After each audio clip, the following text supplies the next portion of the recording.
vamos lá, falando agora sobre as células diferenciadas da epiderme, continuando a nossa aula sobre o sistema de revestimento. Na epiderme, juntamente com as células chamadas de ordinárias, há também algumas células que são diferentes, são células que produzem substâncias diferentes ou que têm formatos diferentes, e a gente chama de células diferenciadas. Eu relacionei aqui algumas. Então, tem as células suberosas e silicosas. Essas células suberosas, elas são muito comuns nas poácea. Elas, em geral, são suberificadas, ou seja, têm suberina. As silicosas é porque elas produzem corpos silicosos, ok? Tem as células buliformes, também comum em gramínea, já falo sobre ela, o litocisto, os tricomas e os estômatos. Então, olha só, as células buliformes são essas células grandes aqui, no slide 14, tá? Elas são grandes, maiores do que as outras células epidérmicas, ela tem uma parede celular mais delgada e elas são chamadas também de células motoras, por acreditarem que ela esteja relacionada com o enrolamento do limbo foliar. Sabe aquela plantinha que o pessoal chama de dorme-dorme, que quando tocam nela, ela se fecha?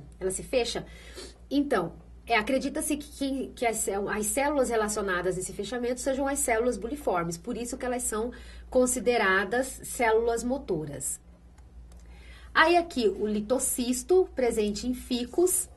Então, o litocisto é essa célula aqui grande, também maior que as demais epidérmicas, vocês podem olhar aqui ao lado. E ela armazena um cristal de carbonato de cálcio, que é chamado de cistólito, e que fica suspenso por um pedúnculo celulósico. Aí os tricomas, então, vamos na sequência falar dos tricomas e depois dos estômatos. Olha, qualquer tipo de apêndice epidérmico, ele pode ser considerado genericamente como um tricoma. Aí tem os seus nomes específicos. Por exemplo, há autores que consideram os pelos radiculares como tricomas, só que são especializados na absorção de água e sais minerais, então tem um nome específico para isso. Então, nessa foto, a gente consegue observar diferentes formatos e tamanhos de tricomas. E essas características são importantes porque são muito utilizadas na taxonomia para caracterizar o vegetal.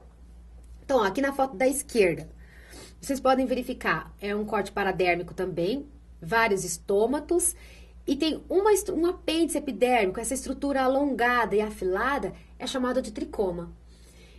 Os tricomas, eles podem desempenhar diferentes funções. Pode ser proteção contra os raios solares excessivos, proteção contra patógenos, contra, por exemplo, bactérias, fungos para as plantas. Alguns produzem substâncias urticantes, e aí também é uma defesa da planta. Então, nessa foto aqui da esquerda, como eu estava falando, a gente pode verificar que esse é um tricoma formado por 3 células, mas ele não é ramificado. Então, olha, vamos olhar os esquemas ao lado, do lado esquerdo aqui, ó. Então, o primeiro desenho são 2 células, mas também não é ramificado. O segundo é uma célula só. O terceiro já tem uma cabeça, nós chamamos isso de tricoma captado. E o outro, ele é ramificado na extremidade. Então, verifiquem que tem vários formatos, tá? A foto de baixo são tricomas secretores, porque eles produzem substâncias e que posteriormente serão secretadas. E embaixo são tricomas altamente especializados de plantas chamadas plantas carnívoras, porque eles conseguem produzir enzimas que conseguem digerir aquele inseto que foi preso pelo aquele filoma que a gente estudou na aula de morfologia de folha. Então, tá aqui um tricoma chamado... Quando o tricoma não secreta substâncias, nós chamamos de tricoma tector, quando não secreta. Quando secreta, chamamos de tricoma secretor.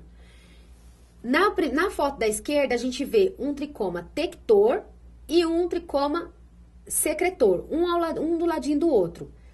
Esse tricoma tector aqui, ó, ele tá em contato direto com as células epidérmicas. Então, ele não tem um cabinho, ele não tem um pedúnculo. A gente chama de tricoma sessile.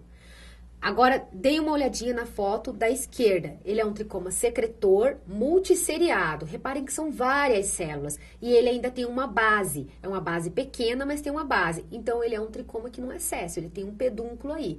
E esse termo pedúnculo é o mesmo que a gente usa lá quando a gente estudou morfologia de flor. Lembra que tinha aquele cabinho que era pedúnculo ou pedicelo?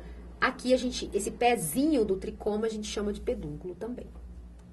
Então, aqui vários formatos, então. Olha só, tipos de tricomas, então. Então, nós temos tricomas, acompanhem nessa foto.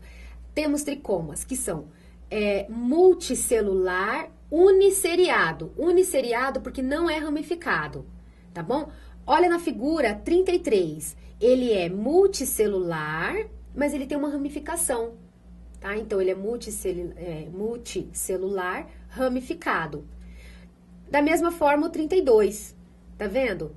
Então, a gente pode dizer que o tricoma ele pode ser classificado como unicelular ou pluricelular, uniceriado ou pluriceriado.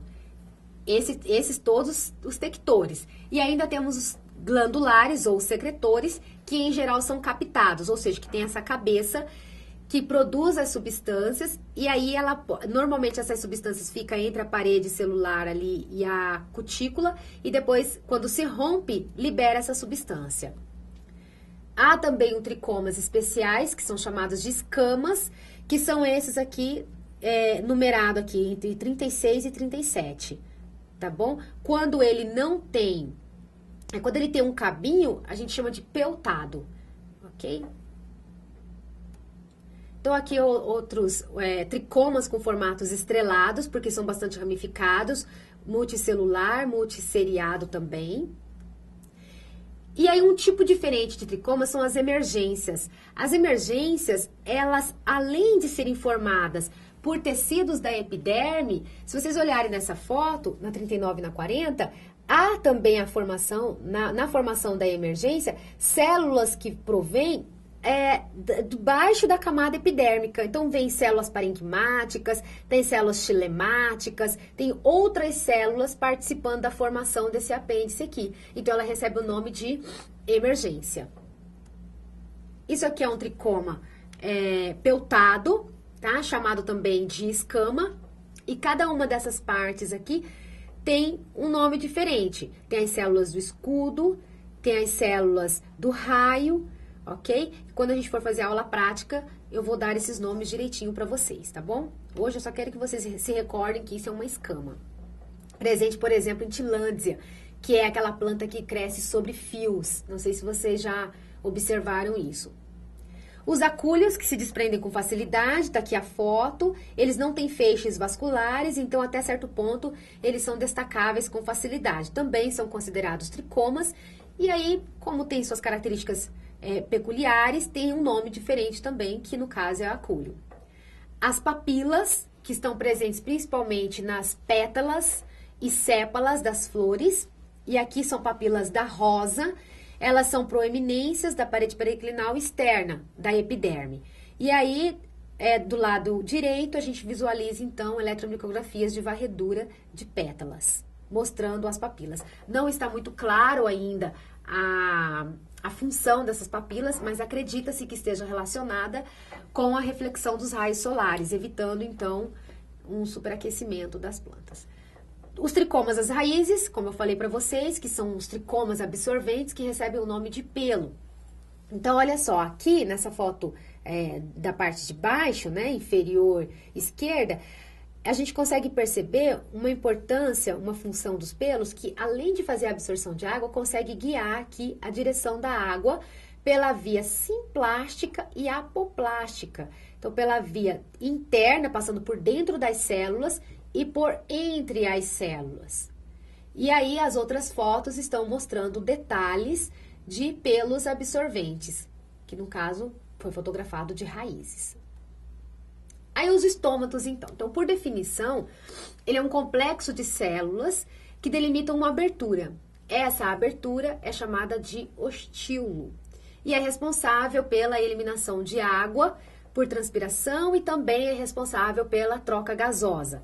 Então, vista frontalmente, como está aqui na foto 41, a gente observa aqui certinho o ostilo, tem essas células aqui em formato de rim, que são chamadas de oclusoras. Elas vão participar da abertura e fechamento desse ostilo para facilitar ou não a troca dos gases e também favorecer o balanço hídrico das plantas. E embaixo, na figura 26, na figura 42, em corte transversal. Então, a aberturazinha aqui do ostilo e abaixo tem a câmara estomática. Como está abaixo da epiderme, chamamos de câmara subestomática. Tem uma classificação, assim, de acordo com a posição dessas outras células, então assim, ao redor do ostilo tem as células guarda, né? Por fora da oclusora tem as células guarda. De acordo com a quantidade dessas células guarda e também de acordo com a posição delas, a gente também pode fazer uma classificação desses estômatos, que é muito importante na taxonomia. Então, tá aqui, ó. Tem as células oclusoras, né, no slide 54, que são essas em formatos de rim. E aí tem as células anexas aqui, que são as que estão próximas, que são as células que estão próximas às oclusoras. E aí, reparem nessa foto, pode parecer tudo a mesma coisa, mas se vocês olharem bem, há uma grande diferença entre um e outro. Olhem, vamos começar falando da figura 49, lá em cima. Então, olha só, ao estômato parasítico, por que ele recebe esse nome? Porque as células anexas ali, ó, elas se dispõem de forma paralela às oclusoras, por isso o termo parasítico. Na 50, nós chamamos de diacítico, porque as duas células ali, elas se localizam perpendicularmente às células oclusoras. Como só tem duas, nós chamamos de diacítico. Se tivessem 4, chamaríamos de tetracítico. Na foto 51, é um complexo estomático caracterizado por ser anisocítico. Por que ele é dessa forma? Porque nós temos uma célula maior, se localizem pelas oclusoras, tá? Aí ao ladinho dela tem uma maior e duas menores.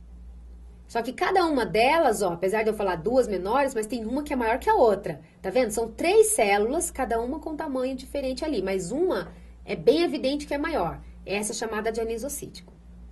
Na 52, as células anexas, elas ficam formando como se fosse um raio ao redor das oclusoras. Então, nós chamamos de ciclocítico.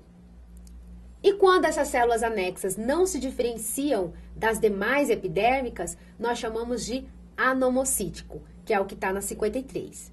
E por fim, característico das Poaceae, em formato de halter. A gente caracteriza assim. E aí é muito comum nas folhas de Poaceae. Então, eu quero que vocês façam um exercício, baseando-se no slide 54, eu quero que vocês tentem classificar esse slide 55.